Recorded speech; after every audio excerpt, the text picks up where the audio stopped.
네, 오늘 우리가 성탄 예배로 하나님 앞에 올려드리면서 어떤 말씀을 우리가 함께 나눌까 또 주님 앞에 기도하던 가운데에 공교롭게 오늘 우리 공동체 머스트 라이프의 본문이기도 한 이사야 50장 말씀을 가지고 누가 감히 나와 다투겠는가? 여러분 그 성탄 예배 때 이런 제목의 설교를 들어보신 적이 있습니까? 누가 감히 나와 다투겠는가? 이런 설교 제목 아마 처음 들어보셨을 텐데 어떤 이야기인지 이제 여러분들이 말씀을 듣다 보면 아마 여러분들이 아멘 하실 수밖에 없는 그런 제목이지 않을까 생각이 됩니다. 이사야 50장 말씀 여러분들 일단 펼치시고요. 50장 전체를 가지고 같이 하나님 말씀 나누도록 하겠습니다. 먼저 우리 1절부터 3절까지 말씀 같이 한 목소리로 좀 읽어볼까요? 시작. 주님께서 이렇게 말씀하신다. 내가 너의 어머니를 쫓아내기라도 하였느냐? 내가 너의 어머니에게 써준 이혼 증서가 어디에 있느냐? 내가 너희를 채권자에게 팔아 넘기기라도 하였느냐? 이것 보아라. 너희가 팔려간 것은 너희의 죄 때문이다. 너희 어머니가 쫓겨난 것은 너희의 죄 때문이다. 내가 왔을 때에 왜 아무도 없었으며 내가 불렀을 때에 왜 아무도 대답하지 않았느냐? 내 손이 짧아서 너희를 속죄하지 못하겠느냐? 내게 힘이 없어서 너희를 구원하지 못하겠느냐? 내가 꾸짖어서 바다를 말리며 강을 광야로 바꾼다. 그러면 물고기들이 물이 없어서 죽을 것이며 썩은 고기들이 악취를 낼 것이다. 내가 흑암으로 하늘을 입히며 굵은 배로 하늘을 두르겠다. 예, 아멘하기 좀 무서운 그런 말씀인데 구약에서 어머니라고 이렇게 표현을 하면 우리 그 하나님의 교회가 그 어머니 하나님을 믿잖아요. 그죠? 그래서 이제 이런 어머니라는 단어들이 등장했을 때 이것을 어떤 여성, 실제 어머니로 생각을 하고 그리고 이제 그런 하나님을 막 이제 껴 맞춰서 쓸 때 이런 어머니라는 단어들 되게 좋아하는데 여러분들 제가 몇 번 성경의 본문들 갈라디아서에 있는 말씀이라든지 본문들을 통해서 이 성경에 어머니라는 단어가 등장하면 상징적인 의미로는 이 어머니라는 단어를 뭘로 해석해야 된다고 했죠? 그죠? 교회로 해석을 해야 되는 게 건강한 것이다. 신약의 교회적 의미, 그리고 구약으로 보면 공동체, 이스라엘을 말하는 것이죠. 예. 이 이스라엘 백성들이 바벨론의 포로가 된 것은 누구 때문이냐? 그것은 하나님께서 이스라엘을 버리신 것이 아니라 오늘 본문의 비유대로라면 이혼이라는 단어를 썼죠. 마치 남자가 여자를 버리는 거예요. 이혼 증서 써주고 나 너한테 실증 났으니까 너 가. 나 이제 너랑 더 이상 같이 살고 싶지 않아. 라는 하나님 편, 남편 편에서의 이 일들이 일어나는 것이 아니라 누구 때문이다? 이스라엘 그 자신 때문이다. 그들 자신의 죄 때문이다 라는 것입니다. 뿐만 아니라 하나님께서는 그런 그 하나님을 떠나려고 하는 그런 이스라엘 공동체를 포기하지 않으시고 계속해서 그들을 부르셨지만 이스라엘은 그런 하나님의 부르심에 반응하지 않고 하나님을 찾지 않았다. 하나님께서 여러 번 그들에게 돌이킬 기회를 주셨지만 그들은 그들의 죄를 사랑하고 결국은 망하는 길을 선택하였다. 그것이 이제 우리가 지금 읽었었던 본문 내용에 있는 말씀인 것이죠. 물론 하나님께서는 그렇게 하나님을 떠난 자들도 그들의 마음을 돌이킬 수 있는 능력을 가지고 계심을 또한 말씀해 주십니다. 그러면서 하나님은 바다와 강을 말리시며 한순간에 그 바다와 강을 확 말리셔서 광야로 만드실 수 있는 전능자이시다. 하나님의 엄중한 심판은 하늘을 딱 봤을 때 푸르른 하늘을 흑암으로 그것을 마치 굵은 배로 두르듯. 여러분 얼마나 무섭겠어요. 그죠? 푸르른 하늘이 마치 굵은 배가 둘러쳐지듯 그렇게 한순간에 모든 피조 세계를 바꾸실 수 있는, 아무런 소망이 없게끔 만드실 수 있는 전능자가 하나님이시기에 그런 하나님이 너 마음 하나 못 바꾸시겠어? 그렇게 이야기하고 있는 내용이 오늘 1절부터 3절까지 우리가 읽었었던 내용이에요. 그런데 그런 하나님을 알면서도 모르는 게 아니죠. 이스라엘은 그런 하나님을 알아요. 그런데 그럼에도 불구하고 돌이키지 않습니다. 하나님의 외침을 외면해요. 하나님께로 돌이키려 하지 않는 그런 완악한 존재들의 모습이 이 이스라엘 공동체의 모습이고요. 그리고 어쩌면 그런 모습이 우리 심령 가운데도 있지 않을까. 성탄 아침에 굉장히 무거운 말씀, 이거보다 더 무겁게 얘기하려고 그랬는데 제 텐션이 갑자기 올라가는 바람에 무겁게 얘기를 못 하겠네. 사실 되게 무거운 얘기죠. 그죠? 이 지금 우리가 읽었던 1절로 3절 이 말씀을 보면 정말 무거운 얘기. 4절로 5절을 보니까 주 하나님께서 나를 학자처럼 말할 수 있게 하셔서 지친 사람을 말로 격려할 수 있게 하신다. 아침마다 나를 깨우쳐 주신다. 내 귀를 깨우치시어 학자처럼 알아듣게 하신다. 주 하나님께서 내 귀를 열어주셨으며 나는 주님께 거역하지도 않았고 등을 돌리지도 않았다. 여기서 1인칭 나, 제가 프레젠테이션에 보면은 저 나라고 표현되어 있는 거에 볼드와 밑줄을 쳐놨죠. 나 계속 이야기하고 있는 저 나는 누굴까요?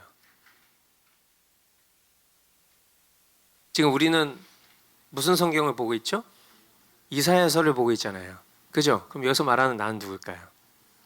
그렇게 하면 이제 문제가 그렇게 쉽지가 않아요. 문제가 그렇게 간단하지 않아요. 물론 이제 지금 이것을 말하고 있는 화자는 이제 이사야서 같은 경우는 이사야서 40장을 기준으로 해서 그 40장 이후부터는 이사야가 쓰지 않았을 가능성이 있다라고 많이 얘기를 해요. 근데 지금 이제 본론은 그 얘기는 아니에요. 그러면 이제 쉽게 말하면 여기서 이것을 말하고 있는 이 통로된 사람, 이 화자는 이사야일 수도 있고 아니면 다른 선지자일 수도 있어요. 근데 지금 제가 질문하기를 원하는 것은 여기서 지금 이 화자를 통해서 말씀하고 있는 이 나라는 분이 누구냐가 중요한 거죠. 여기서 나라고 말씀하고 계신 분은 메시아이신 성자 하나님이십니다. 메시아이신 성자 하나님. 말을 하는 통로는 선지자이지만 말을 하는 주체가 성자 하나님이시고 성자 하나님께서 행하실 그 사역을 예언적으로 선언하고 계신 거예요. 말씀 그 자체이신 성자 하나님, 호 로고스에서 말씀이 육신이 되어 요한복음 1장 1절에 탁 등장하시잖아요. 그 말씀이신 그분, 그 말씀 자체이신 성자 하나님이 철저히 성부 하나님께 순종하셔서 성부 하나님께로부터 오는 그 말씀을 통해 일하신다라는 그 이야기를 지금 이 4절 말씀부터 이야기를 시작하고 계신 거예요. 여러분 요한복음 12장 49절 50절에 보면 저와 여러분들이 요한복음 강해를 통해서 이 말씀들을 많이 접했는데 예수님의 순종하시는 경향성에 대해서 예전에 이야기를 한 적이 있어요. 요한복음 12장 49절 50절에 보니까 나는 내 마음대로 말한 것이 아니다. 나를 보내신 아버지께서 내가 무엇을 말해야 하고 또 무엇을 이야기해야 하는가를 친히 나에게 명령해 주셨다. 나는 그의 명령이 영생인 줄 안다. 그러므로 나는 무엇이든지 아버지께서 나에게 말씀하여 주신 대로 말할 뿐이다. 아멘. 하나님이신 예수님이에요. 그런데 그 하나님이신 예수님 또한 성부 하나님의 말씀을 따라 일하신다라는 것을 우리는 이 예수님의 입술을 통해서 선언된 말씀을 봤기 때문에 이 말씀을 통해서도 오늘 이사야서 본문에 이야기하고 있는 그 화자가 예수님이라는 사실을 생각해 볼 수는 있는 거죠. 그런데 생각해 볼 수 있었던 그 이야기를 이어지는 본문 말씀에 보니까 더 명확해지는 내용들이 등장을 합니다. 6절부터 9절까지 말씀. 나는 나를 때리는 자들에게 등을 맡겼고 내 수염을 뽑는 자들에게 뺨을 맡겼다. 내게 침을 뱉고 나를 모욕하여도 내가 그것을 피하려고 얼굴을 가리지도 않았다. 주 하나님께서 나를 도우시니 그들이 나를 모욕하여도 마음 상하지 않았고 오히려 내가 각오하고 모든 어려움을 견디어냈다. 내가 부끄러움을 당하지 않겠다는 것을 내가 아는 까닭은 나를 의롭다 하신 분이 가까이에 계시기 때문이다. 누가 감히 나와 다투겠는가? 함께 법정에 나서보자. 나를 고소할 자가 누구냐? 나를 고발할 자가 있으면 하게 하여라. 주 하나님께서 나를 도와주실 것이니 그 누가 나에게 죄가 있다 하겠느냐? 그들이 모두 옷처럼 헤어지고 좀에게 먹힐 것이다. 아멘. 이 말씀을 제가 읽는 동안 여러분 머릿속에 떠오르는 장면이 있으십니까? 그 장면 속에 고통받고 고난당했던 그분의 모습이 떠오르십니까? 예수님께서는 매맞고 온갖 수치와 능욕을 당하시기까지 마치 이 이사야 선지서에 표현되어 있는 것처럼 신약 성경에는 등장하지 않지만 예수님의 심정이 이러했을 것이다. 예수님이 그 고난을 대면하셨던 예수님의 마음 심정이 그러하셨을 것이다. 그러나 그 가운데에서도 그 수치와 능력을 포기하지 아니하시고 멈추지 아니하셨다. 그 이유는 그것이 하나님의 말씀의 성취를 위한 것이고 1번 하나님께서 그 순종을 행하셨었던 그것은 하나님 말씀에 순종하시기 원하셨기 때문이고 2번 그 순종과 희생 십자가 죽음만이 저와 여러분의 죄를 대속할 수 있는 유일한 하나님의 방법이었기 때문입니다. 할렐루야. 그래서 예수님은 그 모진 고난과 수치와 능욕 가운데서도 나를 의롭다 하신 분이 가까이 계시기 때문이다. 그 선언을 통해 그 어떤 두려움도 극복하실 수 있었고요. 그렇기에 누가 감히 나와 다투겠는가? 라는 승리를 선포하실 수 있었던 거예요. 아멘. 그리고 이 위대한 선언은요, 이 선지자의 입술을 통해 오늘날 예수 그리스도와 함께 죽고 그리스도로 살고 있다라고 고백하는 저와 여러분들에게 동일한 승리의 고백이 될 수 있는 것입니다. 아멘. 누가 감히 나와 다투겠는가? 예, 이것은 예수 그리스도의 고백이시자 동시에 저와 여러분들의 고백이 되어야 하는 줄 믿습니다.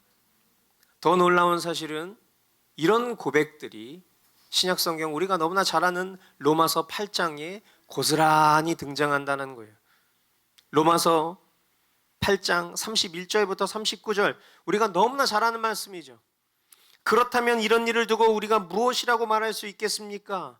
하나님이 우리 편이시면 누가 우리를 대적하겠습니까? 자기 아들을 아끼지 않으시고 우리 모두를 위하여 내주신 분이 어찌 그 아들과 함께 모든 것을 우리에게 선물로 거저주지 않으시겠습니까? 하나님께서 택하신 사람들을 누가 감히 고발하겠습니까? 의롭다 하시는 분이 하나님이신데 누가 감히 그들을 정죄하겠습니까? 그리스도 예수는 죽으셨지만 오히려 살아나셔서 하나님의 오른쪽에 계시며 우리를 위하여 대신 간구하여 주십니다. 누가 우리를 그리스도의 사랑에서 끊을 수 있겠습니까?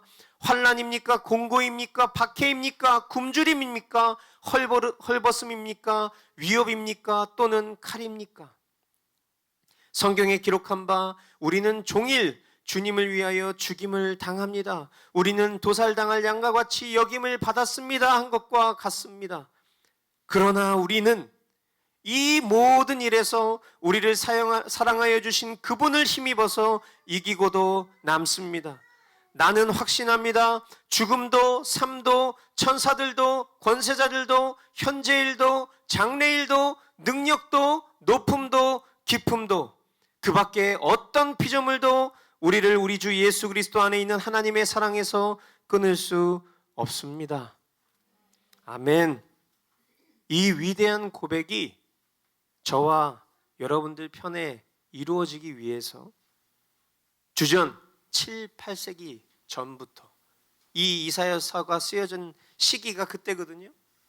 그때에 이 선지자들의 입술을 통해 어떤 일이 이루어질지 먼저 예언하시고 선언하시고 그 예언의 실체로 2000년 전 인간의 몸으로 이 땅 가운데 오셔서 그 모든 앞서 선언하셨던 그 모든 예언의 말씀들을 하나도 빠짐없이 다 이루시고 십자가에 죽으시고 사망 권세를 깨트리시고 완전한 승리를 완성하셔서 이 사실을 믿는 저와 여러분의 보증이 되어 주셨으니 성탄절을 맞은 우리에게 오늘 우리가 읽고 있는 이 모든 말씀의 선언들은 가장 완벽한 외침이요 저와 여러분이 붙들고 감사해야 할 생명의 말씀이다라는 것을 여러분들 믿으실 수 있게 되기를 바랍니다.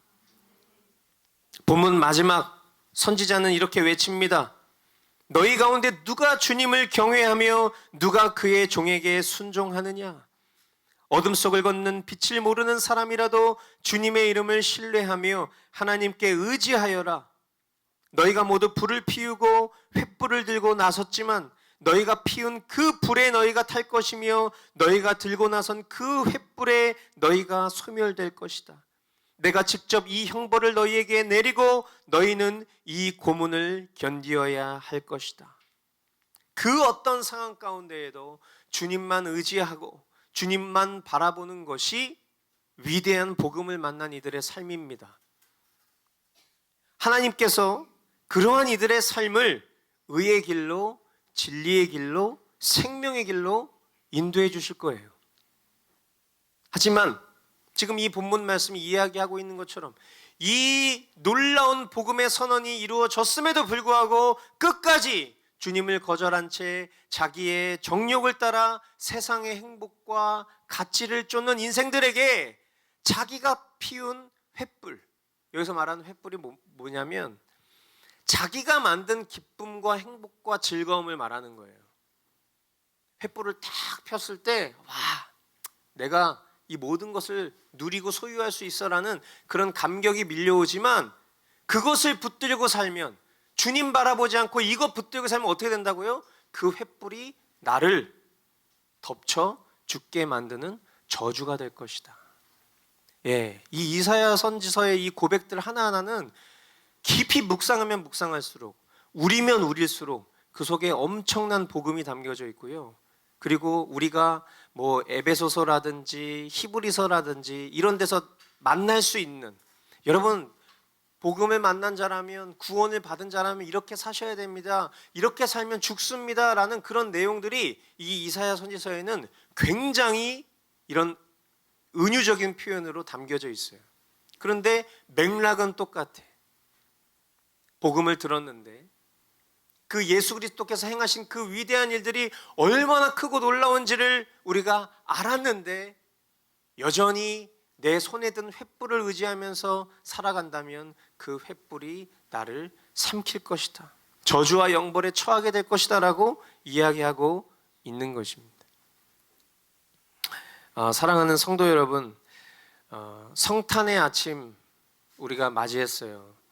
제가 어저께 밤에 자기 전에 기도하고 눈을 감는데 내일 성탄절 때 우리 가족들이 이런저런 준비한 그런 순서들이 처음인데 잘 진행될 수 있을까? 막 이런 생각이 드는 순간 문득 제 마음 가운데 주님이 주신 마음이 뭐냐면 너 내일 아침이 당연히 올 거라고 생각해? 되게 새삼스러운 질문 같지만 주님 제 마음 가운데 그런 마음을 주시는 거예요.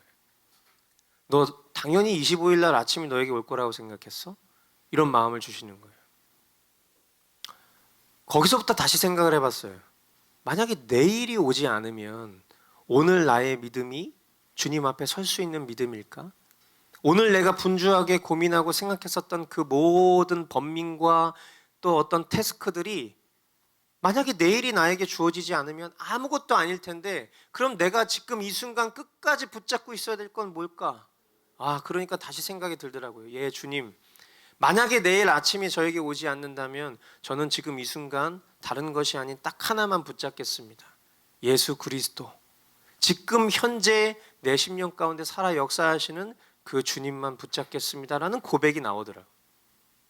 저와 여러분들의 고백이, 매일의 고백이, 매 순간의 고백이 그로부터 출발해야 될 줄 믿습니다.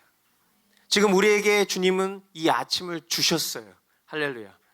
그리고 이 아침에 우리 사랑하는 하늘 가족들이 함께 모여서 어떻게 하면 우리가 하나님께 귀한 선물을 올려드릴 수 있을까를 준비하고 또 그것을 함께 나누려고 해요.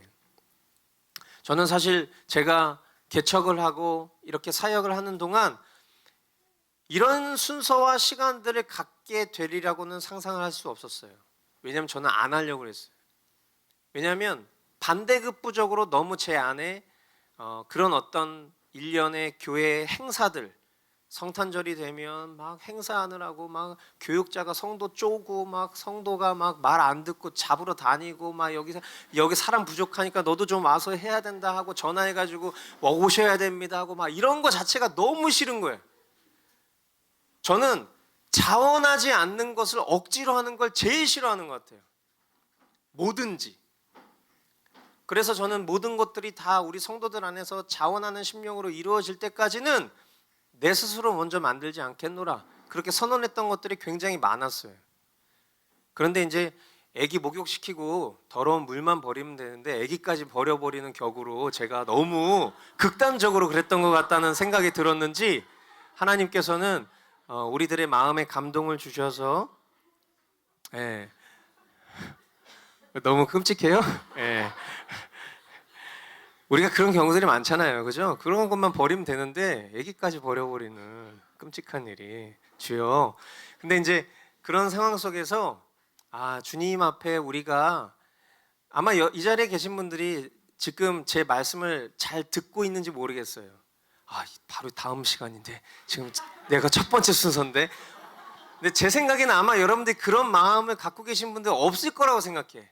왜냐하면 저는 십수년 사역을 하면서 이 성탄절 순서를 앞두고 설교 때 성도들의 모습을 전도사로 옆에서 많이 봤기 때문에. 근데 지금 제가 보니까 보통 그런 상황이 오잖아요. 그러면 다 속으로 다 이러고 있어, 원래는. 근데 여러분들이 그런 게 아니라 정말 내 잠시 후에 있을 일에 대해서는 전혀 준비가 안 돼 있는, 그래서 그것도 걱정이 되긴 하는데 전혀 준비가 안 돼 있는 그런 모습으로 이 말씀 때문에 지금 막 충격받아가지고 내가 지금 하나님 편에 선 사람인가 아닌가, 이거에 여러분들이 막 이렇게 집중하고 있는 그 모습 속에서 저는 오히려 너무 감사하고, 이 아침에 주님이 우리에게 생명을 주시고 이 자리에 모이게 하셔서 우리로 하여금 첫 번째로 듣게 하신 것이 복음이라는 게 저는 너무 감사합니다.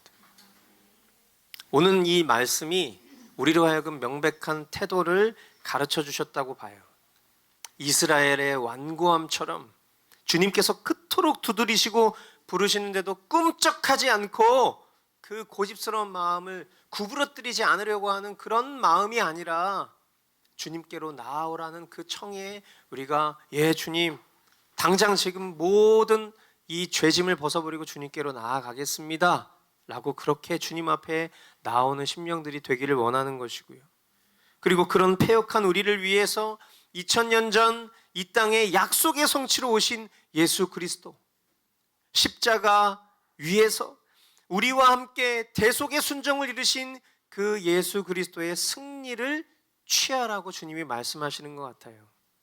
그리고 끝까지 그런 주님을 신뢰하고 주님을 바라보고 주님과 동행하기를 우리에게 요청하시는 줄 믿습니다. 성탄은 우리가 잘 먹고 잘 지내고 즐겁고 내 육체가 행복한 그런 시간을 보내는 게 성탄이 아니라, 성탄은 세상의 모든 사람들에게 복음이 선언되어져야 하는 날입니다. 그리고 믿음의 자녀들에게도 동일한 것이죠.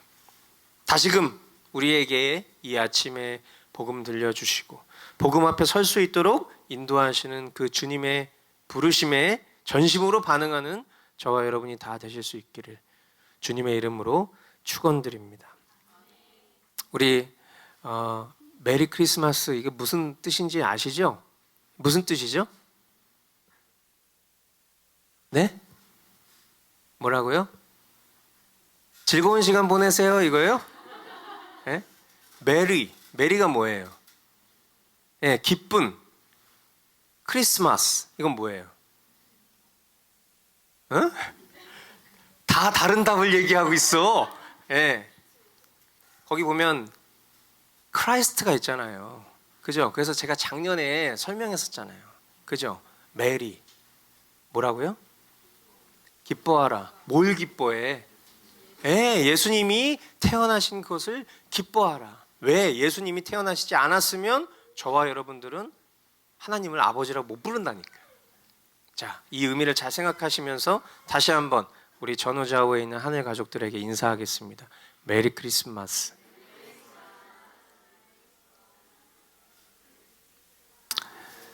기도하겠습니다.